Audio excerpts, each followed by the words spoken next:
Ba-ba-bum, bum, bum, bum, ba-ba-bum, ba-ba-bum.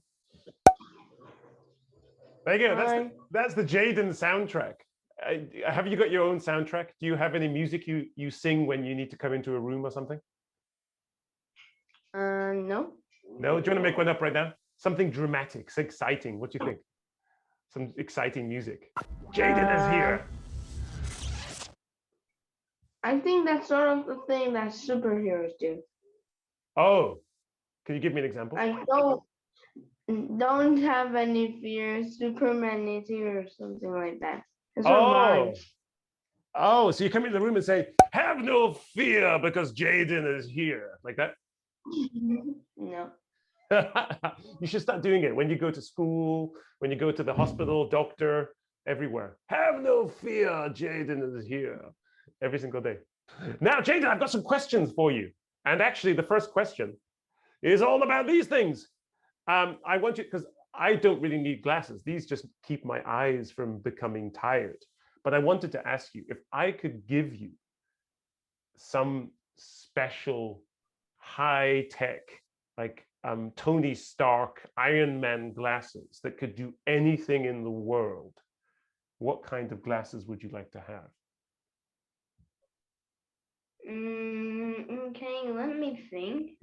First of all, the most Mm-hmm. I yeah, I'll guess what most people want. First of all, okay, they want eyeglasses that they want them to perfect their brain so they can be a genius. Some of them, Mm-hmm. and some of them want themselves to be like Iron Man, and some like wants to be a superhero because of that. But I just like glasses that keeps my eyes from not being more bad because I really don't like my glasses. So you just want I gave you the choice of any special glasses in the world, and you chose normal glasses to help you see. No, I mean glasses Uh-huh. that does not shape your face and is comfortable and also does not make your eyes any better or like worse than it is right now. Oh, So okay. that's sort of Okay. I like it. Now, okay, I've got another question for you. Um, I want you. This is a bit of a hypothetical situation. So you got to really think about this. What do you think would happen in the world if every single person had two brains inside their heads? okay. Then I'll think what an octopus will do because Oh. it sort of has like 9 brains, Mm-hmm. each one on their legs. Mm-hmm. So if they had two brains, probably one of those brains will be used for a single one part. Mm-hmm. So our it will be like our brains divided into two. So I don't think anything much will change Mm. because think about it. Like you have one brain, and then somebody had a surgery, and then in the future somebody can have a surgery to get their brains cut like a Huh? hacksaw to the left and Oh, right. a hacksaw. And they are still connected, but that doesn't matter because they sort of work together. They need to be connected, Hmm. and there's in a brain there's system one and system two. System one is like doing things more fast, like one plus one two, Mhm. stuff like this, like easy multiplication Mm. or problems like that. But system two is for like uh literacy and some of the math questions that are in the top part. You mean like more critical thinking kind of math, more complex, more advanced stuff? Yeah, not like one plus one or two multiplying one, two times Well, one, well, Jen, I stuff have a like that. I have a theory though, because I have this idea that if you had two brains, sometimes there could be conflict between them. and your right brain and your left brain might have arguments, like two brothers called Jayden plus Jayden's brother's name, and they might start fighting. So maybe the right brain would control the right arm and say, hey, that's a terrible plan. What are you talking about? And the left brain say, hey, this is a great plan. What are you talking about? Don't make me come over there. And then he starts trying to punch with the right fist. And then the left brain says, oh, whoa, stop it. And you're fighting with yourself. Do you think this is a plausible possibility? Do you think that could happen? Well, yeah, but that will mean that they will each have separate thoughts. Oh. So they won't be able to control each whole part of the body. And also, nope. Anyway, so I don't think that will happen so much because they need to be sort of connected to be like two brains. Because like if one brain has a signal to like have pain on this surface, and then another brain wants pain on this surface, and you get double pain. But if you had one brain, then you could have just gotten one pain with no wrong measurement. So it would be unreliable. So the left brain could be really suffering. That's an interesting idea. I like that idea. I don't think those two brains will have different opinions. Okay, I love it. Okay, now I've got another question for you. This is a question about language, Jayden, because you speak multiple languages. I know that you speak English, and I know that you speak Korean, and I also know, it's a secret, nobody knows, but I know you speak Jupiterish because you went on vacation to Jupiter when you were 7. But I don't think you can remember that, can you, right? Now, here's a question, Jayden. What do you think are the advantages and disadvantages of everybody in the world? Everybody, every single person, baby, grandpa, grandma, everybody speaking just one language. Everybody would speak English, or everybody in the world would speak Korean with no other languages. So everybody in the world would speak the same one language. Okay, then that will be, I think, sort of like Pangea. Pangea is like this super continent that is the biggest continent in the world that contains all the continents, and like also if they use only one language, then they won't be great. So in America, grades are different than Koreans, right? So usually when you are 4, then it's 6 in Korea, but now they won't have those kind of separations anymore, maybe. Because maybe they are gonna be like united into one, and that can cause problems, maybe, because like in a war, then all of the other continents will be affected if they're combined. So if China and Korea and America starts fighting at the same time, and then the other continents, other rounds, will like get calls to help them, and if they actually want help, so they start fighting like mad, and then it will get like other. So then probably they'll get in a whole fight across all the continents, like a world war. Definitely. I don't know why they call it World War I or World War II, because Antarctica didn't fight with penguins. Oh, this is true. This is true. There were no penguins involved in the battles, right? Or polar bears. No Arctic polar bears. No polar bears, so maybe the Arctic with polar bears, maybe that didn't fight. No, but you know why they call them world wars? World wars are usually called world wars because it involves my country, England, and Britain, the UK, plus America, plus like European nations, basically. That's people call them world wars when European countries fight, because European countries thought we're so important and they were very rich. So it kind of affected everybody. Not very fair though, right? For all those people sitting in Iceland who don't want to fight. Are you really the James and the Giant Peach?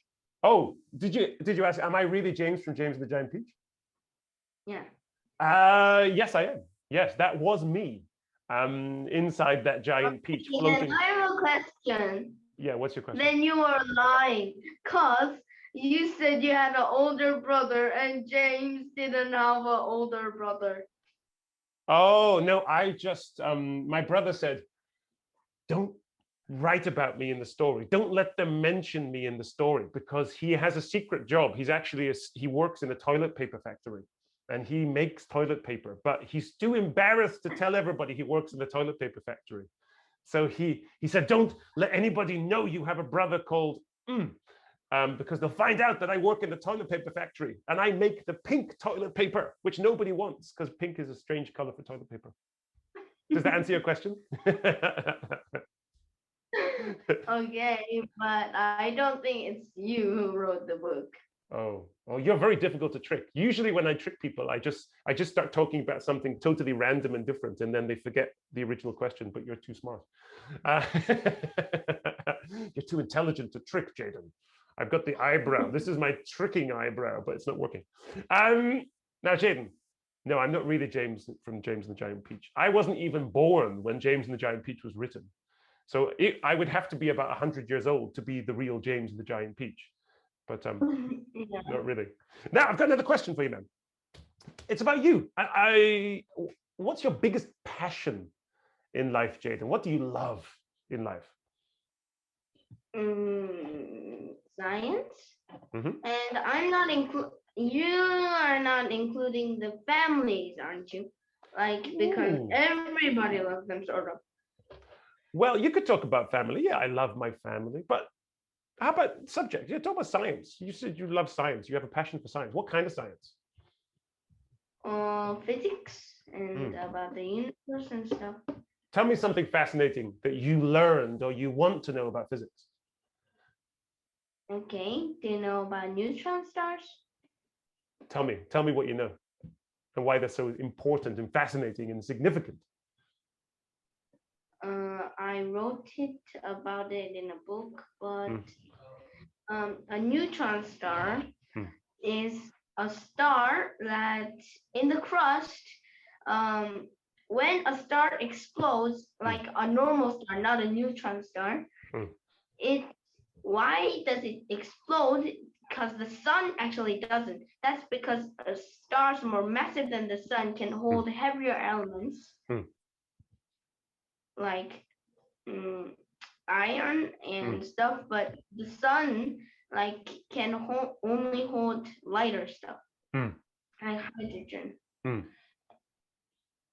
And they keep the bigger stars than suns keep getting heavier elements until they reach iron. And iron, when there's a fuse, there needs to be an equal balance of radiation and gravity for the star to exist. But then the balance will be like broken, and the gravity will shoot right up when there's more iron in there, and radiation will go down. So then the balance will be broken, and then the core collapses when there starts to get more iron into the core, and then the whole star's like big gas starts pulling inside the core and then explodes. And yeah, you know, the supernova, and then some smaller stars than supermassive stars will turn into a neutron star, and more massive stars will turn into a black hole. Well, here's a question. Where does this come from? My ring. Okay, can you let it a little bit closer? So my gold wedding ring, where does it come from? I think I know. Tell me what you think. Mm, okay. To find the real answer, I need 5 minutes to ask my dad who gave him.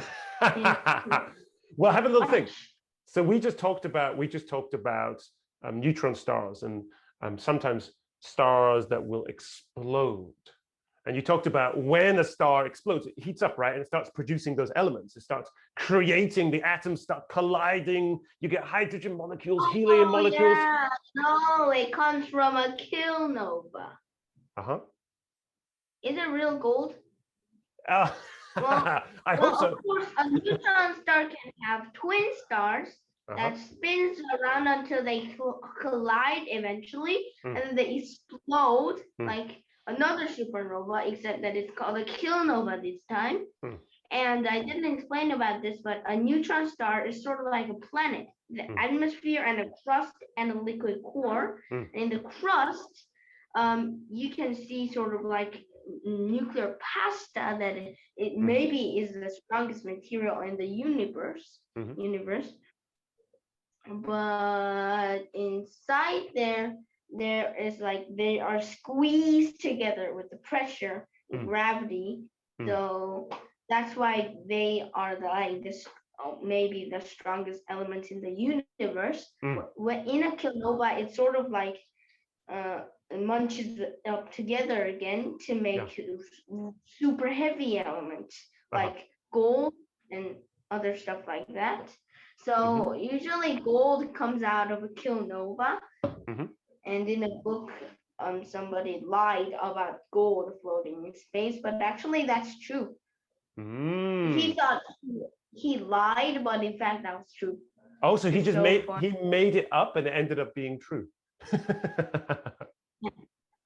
So the gold comes from these stars, these kilonovas, things exploding, neutron stars exploding, supernova, and all of that space dust, which is actually what we're made of. It depends on what you think, but we're made of space dust, we're made of elements, and they all kind of showered down on Earth, which is why gold is so spread out. So the gold you find on Earth is only in very tiny quantities, and it comes from supernova and exploding stars in the universe, showering the universe with golden elements, came down to Earth and turned into gold. How about diamonds? This is why in the future, if ever you have a choice to buy a golden ring or a diamond ring, which one do you think you should go for? I don't know. I'll go for neither. I don't like them. Oh, well, that's the best answer of all. Go for gold, because gold comes when a star explodes. Diamonds, it's just basically gravity squashing carbon together. That's all it is. So diamonds, everybody in the world could have this many diamonds. Everybody in the world could have this many diamonds. But everybody in the world could only have this much gold, the size of my pinky fingernail. Gold is much more difficult to find. Right, well, I have a question about the universe. I'm so happy you love physics. Oh my goodness, not enough people love physics. Well, here's a question. I'm going to ask you about the universe, and then I'm going to ask you about two different theories of the universe, okay? See which one you agree with more. Where do you think the universe came from? We know about the Big Bang, right? What was before the Big Bang? The things that were before the Big Bang was like the Dark Age. So the Big Bang didn't really matter at the Dark Ages, because that was when stars were being formed. All right, so there wasn't any light anywhere. So it was like dark and like all over the world, and that's sort of like before the Big Bang started. Except there were a little bit of light, like gas clouds on the sky to make stars up, but it needs a million years for them to create a star. So no, it wasn't very light in there. So it's just a very dark place inside. So, because if you think about the idea of the expansion of the universe, it all came from this tiny, microscopic, atomic thing. Let's call it a thing. You know, the thing is actually a Viking word for something where people meet together, but they don't know what to call it. So it was a thing. How could everything be pushed into such a tiny, incredibly dense place? What do you think? Well, usually now in the universe, if some very much mass is squeezed into something, then it eventually comes into a black hole. Usually, right? So do you think that the origin of the universe Yeah. was a giant black hole that exploded? Probably not. Because if there needed to be a black hole, then there need to be a star, and the star comes and the clouds need to be made from gas. So they needed gas and oxygen and hydrogen first to make the gas. Yeah. So probably maybe it wasn't a black hole because so far as everything needs to be created first for a giant hole. Well, you're going to study this because you're going to study history, and you're going to think about this idea of monotheism, where there is one God in a religion, and polytheism, where there are multiple gods. And most of the gods in history, the Roman gods, the Egyptian gods, the Greek gods, the Christian gods, a lot of those ideas, some people think that they were created to explain those things, which we can't explain. Because where did the universe come from is kind of an unexplained idea. So sometimes actually that's one of the reasons people came up with the idea of a god or a deity that could create something. Yeah, and also I have a really funny question. Is a god an old man with a beard, or an old woman with white hair, or a little boy or a little girl? Well, that depends if you believe in the Christian God, or you believe in the Muslim God, or you believe in the Judaism, or the Jewish God, I should say. I can't tell you what God looks like, but here's an interesting idea. You've heard of Buddhism, right? The religion Buddhism. Maybe. I'm sure you'll know it in Korean and in Korea. So basically, Buddhism is a spiritual belief, but there is a person who is called Buddha, okay? And if you go to Korea and you go to a Buddhist temple in the mountains, Buddha looks Korean. If you go to India and go to a Buddhist temple in India, Buddha looks Indian. If you go to Hong Kong and you go up to a Buddhist temple in the mountains, Buddha looks like he's from Hong Kong. Each Buddhist temple makes Buddha look like the people who live there. So if you say, what does God look like? If you believe in a Christian God, if you ask somebody in Portugal, they'll say he looks like he's from Portugal. If you ask somebody who's in this country, they might say he looks like this. So I think it depends on people. It's very personal, I think. Whatever you think that God looks like, whatever you want that God to look like, I think is correct. Yeah, maybe. Now, I've got another question. This is about the universe. There are two theories, and I want you to tell me which one you think is more likely or more plausible, more realistic, okay? There are two theories, you might have heard of them. The first one is called the Big Crunch. Have you heard that theory about the universe? The Big Crunch. I love the name. Okay, so the idea is that the universe will expand, right? And is expanding. But the Big Crunch idea is that eventually it will be so gigantic that it will actually start to contract and come back together, all the way back together, back into this single tiny thing of incredible mass and density. And then there will be another Big Bang and it will explode. And again, it goes out and goes in, like breathing. Why is it called a Big Crunch? Oh, because when everything comes back together, it's going to crunch together. Every star and planet and asteroid is going to be Obviously, crunched together. The other theory, obviously, you hmm, name up. it's a great name. The other one is called the Big Chill. Have you heard of this idea? Yeah. So the Big Chill is that all of the stars will not come back together, but they will burn the gas inside of them. But after a certain number of billions and billions of years, there will be no more gas to burn. And every star will go out. And the lights in the universe will all go out. And if there are no lights and no suns and no stars, there can't be any life because it will be too cold. That's another theory. Which one do you think is more likely? The big crunch, bang, or the big chill? It's freezing, and the sun goes out.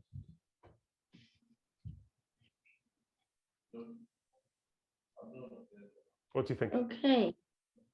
Oh, I like it. You're thinking. Nobody I can see you thinking. knows of the real limit of the universe.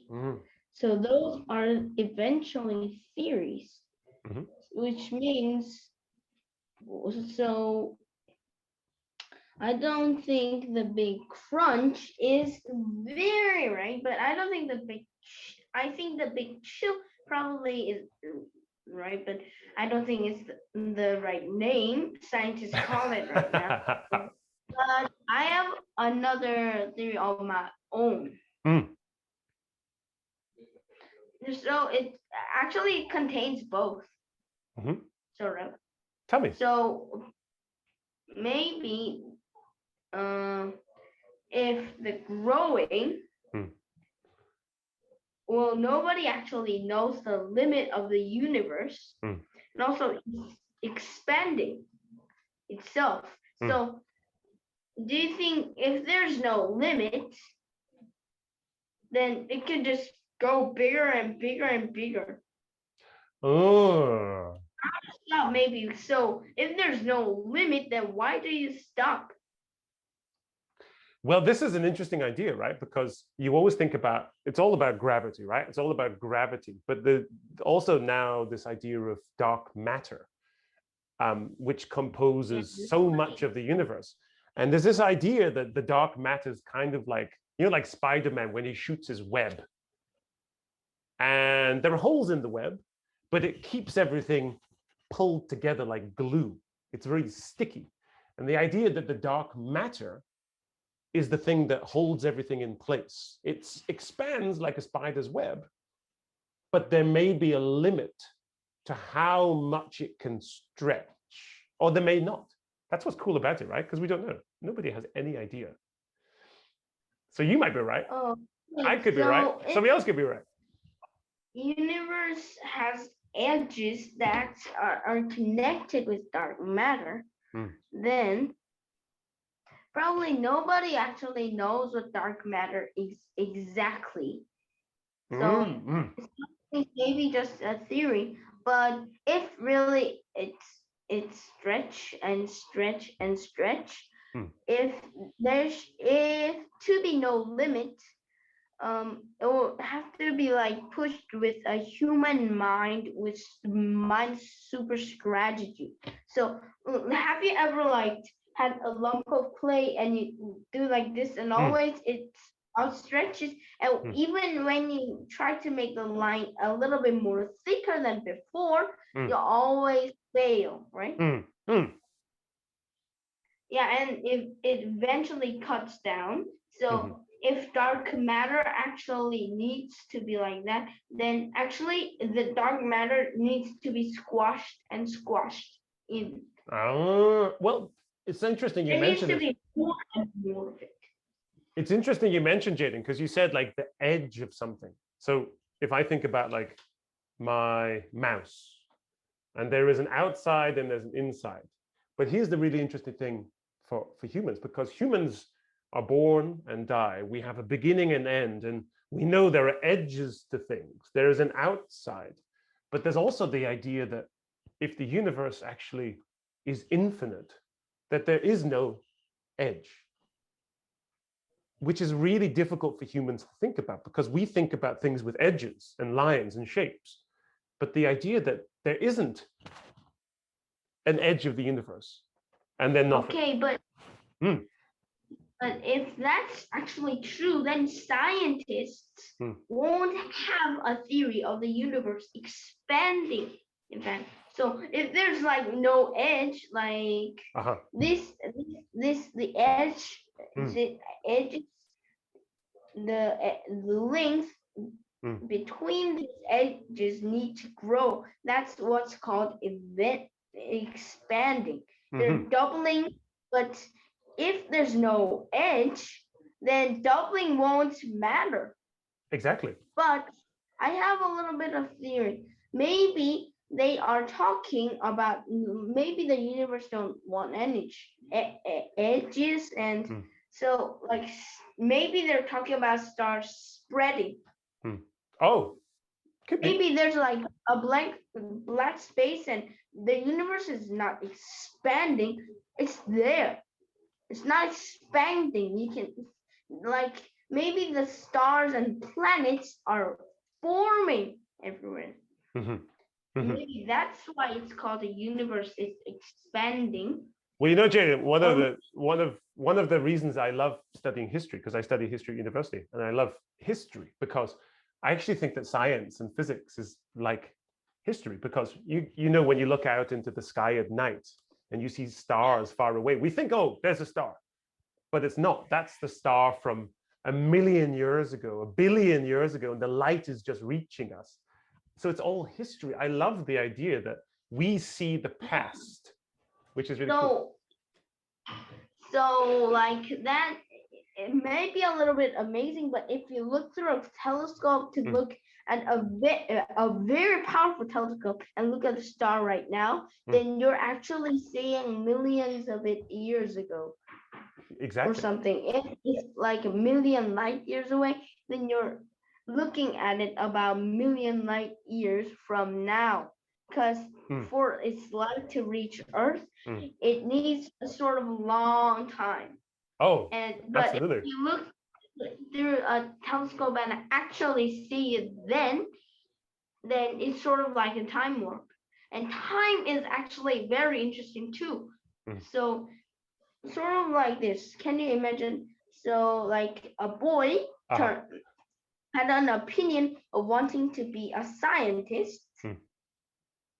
Yeah. And how he got that idea was that he went through, and then when he was a bigger boy, he wanted to be a scientist. And then he built a time machine and went back to when he was a kid and told him, I want to be a scientist.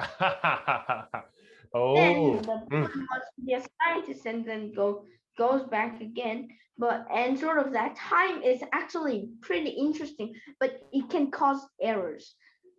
Oh, so now we're getting to kind of like possibly multiple versions of reality. Well, there's also the interesting, there's the grandmother paradox. There's the grandmother paradox, which is a little bit like, oh no, poor grandma. A banana pie paradox. So someone planted a banana tree and then went into a time machine with a banana pie. But when he went back in time, humans didn't know what banana pie was. So he sort of no. So they didn't. In fact, bananas were so expensive that they didn't have an idea of cooking them. Maybe in a parallel universe, and then some guy actually accidentally tripped over a rock and smashed it into a lady's face, the pie, and then she got angry, and then it started to go with connections. So someone laughed at her, and then she threw pie in him, and then another person laughed at him, and then he threw some banana pudding at them, and it sort of went through all that until a fat guy was hit on the face with a ball, and then he bounced, and then he sort of broke down the banana sapling. Oh, I was okay. starting to grow now. So and then he goes back into his time machine and now goes back, and then that banana tree does not exist anymore. Oh, so the whole world doesn't have any bananas because the fat guy got hit in the face with the ball and knocked over the sapling. Yeah. So the sapling is now not in the ground, and that means that flower or sapling is dead. Well, so that's So so that's the kind of the concept of, yeah, going back through time and then changing the timeline. There's the idea of a paradox as well, Jayden. So there's the idea of there are different versions, but I call it the grandma squishing paradox, because you are in a time machine and you say, oh, you know what I want to do with my time machine? I want to go back in the past and I want to go and see my grandmother when she was a little girl. So you jump in your time machine and you travel back through time. But the problem is you didn't calculate properly. So when you travel back through time, you squish your grandmother underneath your time machine. Oh no! Oh! And then you create this paradox, because now if your grandmother isn't there, you cannot be born in the future, which means you can't travel back through time. But if you don't travel back through time, your grandmother is born. And then you do exist. But then if you do exist, you travel back through time and you squish her under your time machine. And then it completes this cycle, this paradox. There is no end. It's just a circle. Cool, right? yeah, and it's sort of very confusing. And also, like I explained about the scientist little boy. Mm. First of all, then what got the first baby boy who grew up and went there in a time machine to be a scientist if he actually nobody was there to explain you are gonna be a scientist. Okay, then how does he want to love science? How does he get to love science? So everything depends upon these moments. So right now, this moment right now will affect everything in your future, even if it's just a small difference. It's the butterfly effect. Every single thing will alter everything else.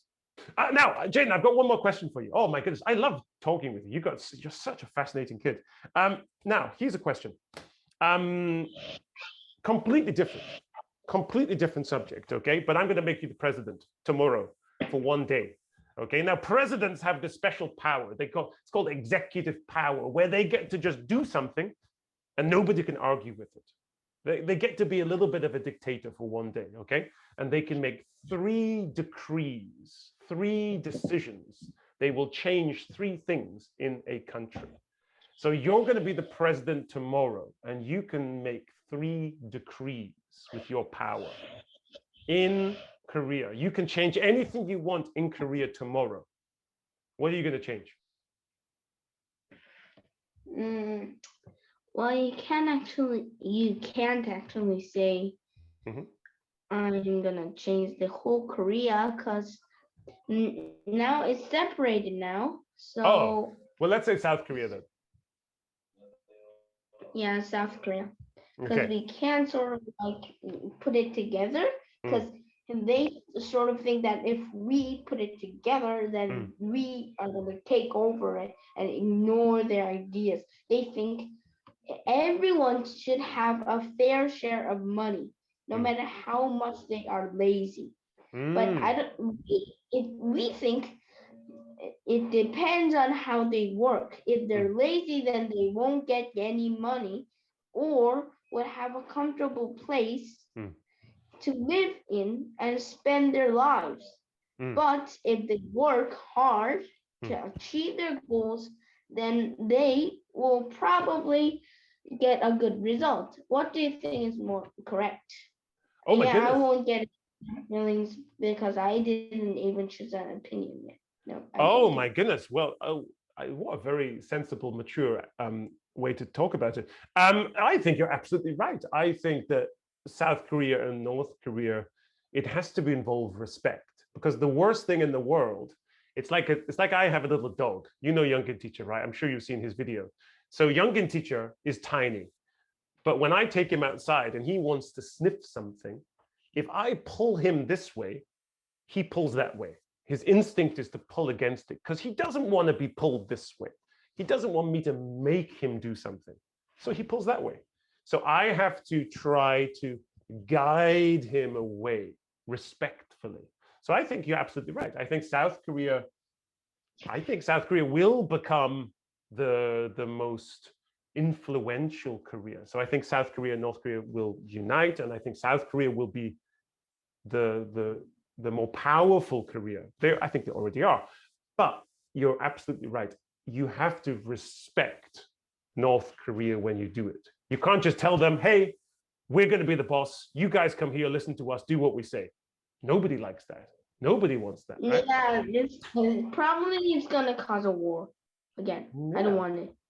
Well, you know, I always think, Jayden, the best way to think about the world is just go to a school playground, and at the break time, you know, recess, and you watch kids playing, and you see how often kids have arguments, and they, no, that's not fair, you shouldn't do that, and the teacher says, hey, everybody, calm down, talk about this, relax, don't push, don't fight.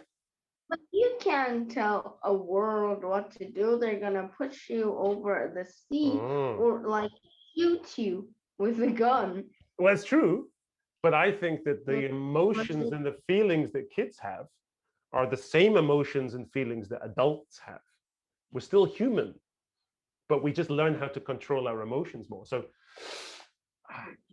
you've got to find a teacher, somebody who can kind of get all of these adults to come together and not act like kindergarten students. That's the hardest part of everything, Jayden. Oh my goodness, Jayden, that was fantastic. Yeah? I absolutely loved your answers. You're such an intelligent kid, and incredibly mature. I think I'd love to ask you some more questions about history and stuff later because, yeah, what an intelligent person. So